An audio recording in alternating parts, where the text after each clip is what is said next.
The majority of earthquakes occur at less than 100 kilometers depth, while deeper earthquakes occur in few locations worldwide. Why is that? As we explore earthquake depths in and around the Pacific Ocean basin, we find some areas with only shallow earthquakes and other regions with earthquakes down to 700 kilometers. In this animation, we will investigate why spreading ocean ridges and transform faults have only shallow earthquakes, whereas subduction zones can produce earthquakes hundreds of kilometers deep. We will discover that young oceanic plates near spreading ridges are hotter than older oceanic plates, for example, in the western Pacific Ocean, and how the temperature of a plate controls its ability to produce earthquakes. Remember that lithospheric plates, also called tectonic plates, have a layer of crust on top of the lithospheric mantle, the outermost rigid part of the mantle. These move as a single unit. The hotter asthenosphere beneath the plates is solid, but less rigid mantle rock that can slowly flow. Let's examine the formation of new ocean plate and how that plate cools with age. As hot mantle rock rises to lower pressure, a small portion of this upwelling asthenosphere melts to form magma that builds the 7-kilometer thick oceanic crust at the edges of two diverging plates along the ridge axis. The oceanic crust maintains its thickness during migration away from the ridge and has chemistry distinct from the underlying lithospheric mantle. Beneath the spreading ridge, there is only a thin layer of lithospheric mantle because it is unusually hot in the upwelling zone. As the plate slowly moves away from the ridge, it cools by conducting heat through the crust to the cold ocean water above. At the same time, the underlying asthenosphere cools and adds to the bottom of the lithospheric plate. Mathematical modeling of this cooling process illustrates the ocean plate becoming cooler and thicker with age. The temperature at the bottom of the plate is about 1,300 degrees Celsius. Notice that most of the cooling process occurs between age 0 at the ridge and about 80 million years when the ocean plate has grown to about 100 kilometers thick. The upper part of the plate, where the temperature is less than 600 degrees Celsius, is the only part cold and brittle enough to fracture and produce earthquakes. Though still rigid, the lower plate is warmer and can deform in a ductile or plastic fashion. So, the spreading centers and transform faults of the East Pacific Rise, Chile Ridge, and Galapagos Ridge in the eastern Pacific Ocean have only shallow earthquakes.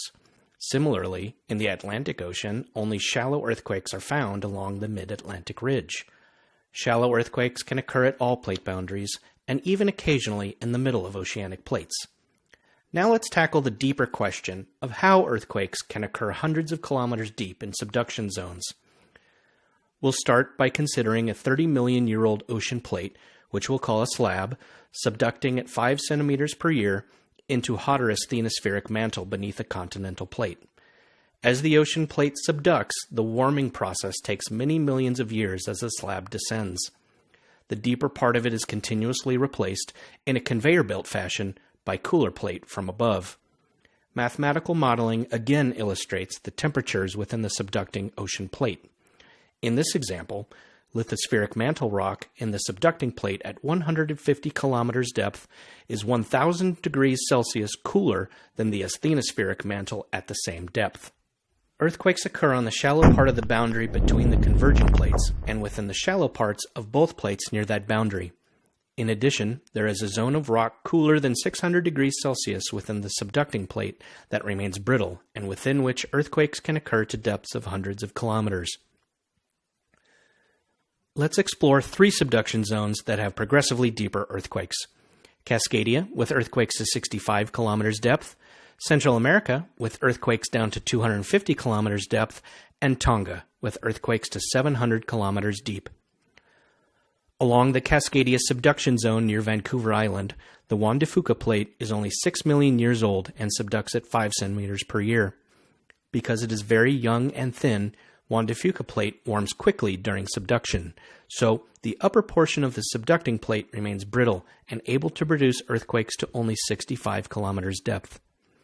Along the Central America Trench, where earthquakes reach about 250 kilometers depth, the age of the oceanic Cocos plate is only about 20 million years, and it subducts at a rate of 8.5 centimeters per year.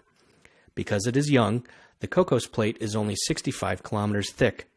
The resulting thermal structure of the subduction zone across Costa Rica shows brittle Cocos Plate lithosphere reaching over 200 kilometers depth, consistent with the observed maximum earthquake depth of about 250 kilometers. Now let's consider subduction zones of the Western Pacific, where most deep earthquakes occur. Here, the subducting Pacific Plate is up to 150 million years old. At the Tonga subduction zone, the Pacific Plate is 140 million years old, and it descends beneath Tonga at 8 centimeters per year.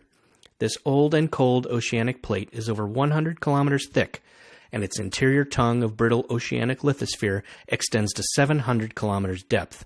So it's no surprise that over one-half of all earthquakes deeper than 300 kilometers occur in the Tonga subduction zone. With our new understanding of how seafloor spreading produces thin and hot oceanic plates, the shallow depths of earthquakes along worldwide spreading centers and transform fault systems make sense.